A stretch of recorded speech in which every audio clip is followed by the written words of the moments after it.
નવનિયુક્ત ધારાસભ્ય શ્રી સ્વરૂપજી વાવથી એમનું સન્માન સમારંભ રાખેલો અને અમારા ઠાકોર સેનાના સુપ્રીમો અલ્પેશભાઈ હાજર રહેલા અને આખો સમાજ જાણે એક લગ્નની મોસમ હોય એ રીતે સારી જગ્યાએ ભેગા થયા। આ અમારી સમાજની એક જગ્યા છે। આવી વડગામમાં પણ સમાજના ઠાકોર સેનાના જે મિત્રોએ એક અભિયાન શિક્ષણનું જગાવ્યું છે અને એકતાની દ્રષ્ટિએ જોઈએ તો વાવ વિધાનસભામાં જે કટોકટીની સમય હતી ત્યારે અમારો સમાજ એક રહી। અમારા અલ્પેશભાઈએ અને સ્વરૂપજી અને ઠાકોર સેનાની સર્વે ટીમોએ ખૂબ મહેનત કરી અને અમારા સમાજના સભ્ય શ્રી સ્વરૂપજીને ધારાસભ્ય બનાવ્યા। એ બદલ અમે એમનો સત્કાર સમારંભ અહીંયા રાખેલો હતો।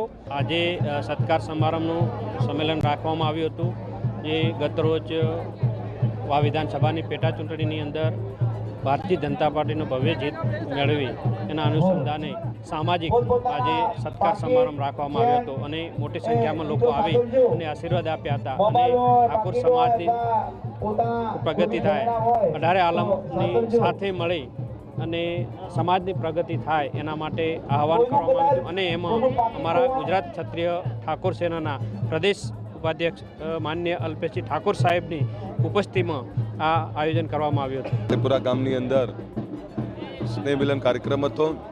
સમાજની જગ્યા જે રાખવામાં આવી છે એના માટેની વાત હતી ને, બનાસકાંઠા જિલ્લામાં એ 3 થી 4 જગ્યાઓ રાખીને શૈક્ષણિક ભવનો બનાવવા માટેની વિચારની વાત છે।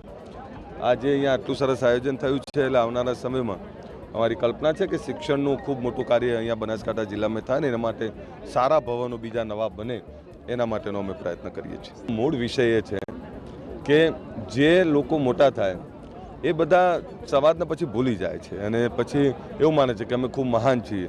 એવું ના હોય, દરેક સમાજથી ઉજળો હોય, દરેક સંગઠનથી ઉજળો હોય। આજે હું ભલે ગમે ત્યાં હોઉં, પરંતુ આ સંગઠનના યુવાનોના કારણે હું છું। એમણે મને ખૂબ મોટો કર્યો છે અને એ જ્યારે એમના માટે કંઈક કામ કરવાનું આવે ત્યારે હોંશથી કામ કરું।